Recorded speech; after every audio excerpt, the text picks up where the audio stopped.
What's going on, you guys? Q here from Hyperstocks. So today we're going to talk about something called trading ranges, and this is absolutely my favorite tactic to hack the market or to find perfect setups for people to trade and for myself to trade.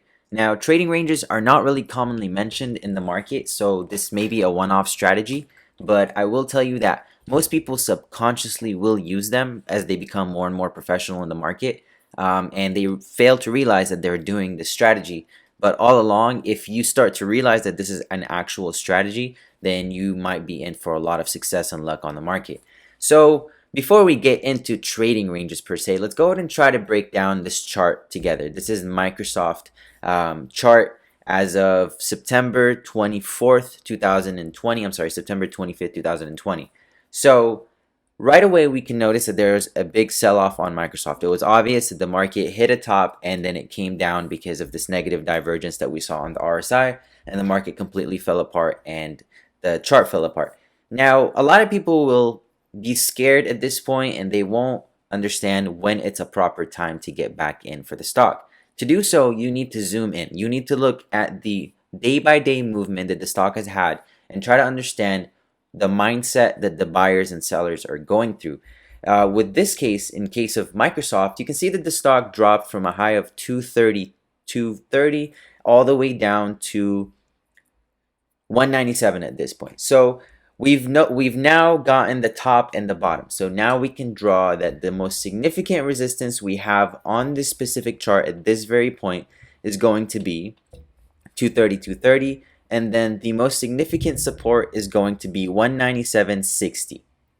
So now we've discovered the most important resistance and support within our large trading range. Now, within this large trading range, we have smaller trading ranges that we can go by, or that we can fixate our eyes on, to understand that the stock will likely not shoot straight back up. That's very unlikely to happen. The stock will likely make some moves, up downs, or it may continue on a downward spiral, but it may move up down, up down, up down until it finally reaches the top of the trading range, which it will test for a big breakout or a blue sky breakout. Now, with that being said, we have to focus back on the smaller picture. So where else are we seeing, if we look at this entire chart, where else are we seeing a significant resistance or support? And this is based on the most recent large trading range by Microsoft. This is a 2-hour candle chart, if you're wondering.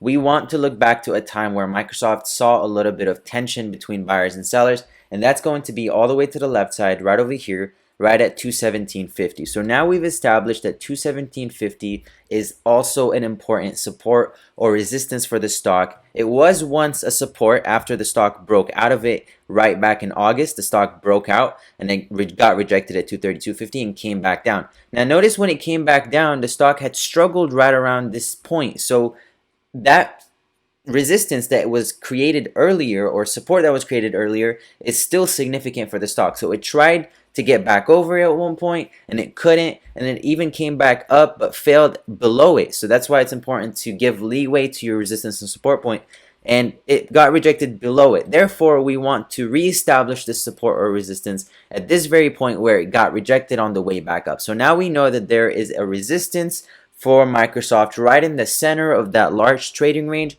right at 215. So now we've established that 215 is also a resistance, and it's a resistance because the stock is trading below it. If the stock was over it, then it will be a support.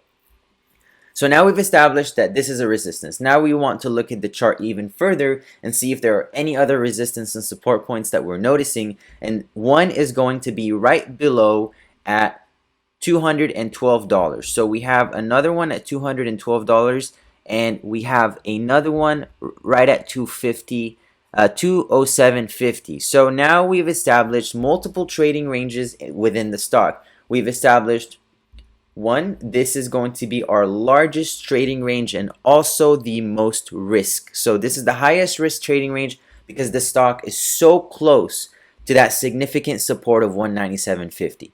The stock is so close to that point, meaning that if you enter here, your most significant resist or support is going to be a very significant one, because if the stock breaks below 197.50, that's the lowest low that it's established within the sell-off. So now we have a important support that it needs to hold before the stock completely dies, because now a lot of stop losses and a lot of people who bought the stock up to that point will be selling off and bringing it down to the next significant support of 190 in this case. Now, when is a proper time, or when is a lower risk time for us to enter the stock? The lowest risk time to enter the stock is going to be above the resistance of 215. That's because this is, if we look back in the chart, this is the most significant resistance that the stock has had in terms of a breakout since back in July, August. This is where the stock had its big breakout to all-time highs. So we want the stock back above that resistance for us to enter it safely on the way back up. If you enter anywhere below, it's going to be the highest risk here because your support is at 197.50 and it's very significant.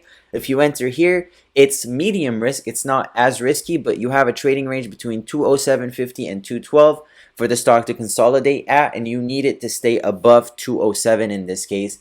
Or the lowest risk trader will go ahead and enter the stock above 215 and allow consolidation at this point, because now if you enter above 215, you have 1, 2, 3, and 4 strong supports below your position that allow you to ride it comfortably on a position trade without having to pay too much attention to the day-by-day picture. At that point, if you look at the daily candle above 215, you can clearly see that the stock had made a significant move over 215 when it had its big blue sky breakout. So with that being said, if the stock fell back below it, you automatically know that all the people who bought it up from this point up to above 215 have now let go of their positions and brought it all the way back here, which is not a good look for the stock, because now it's lost its most important buyers that took it to all-time highs, and now it's back into the trading range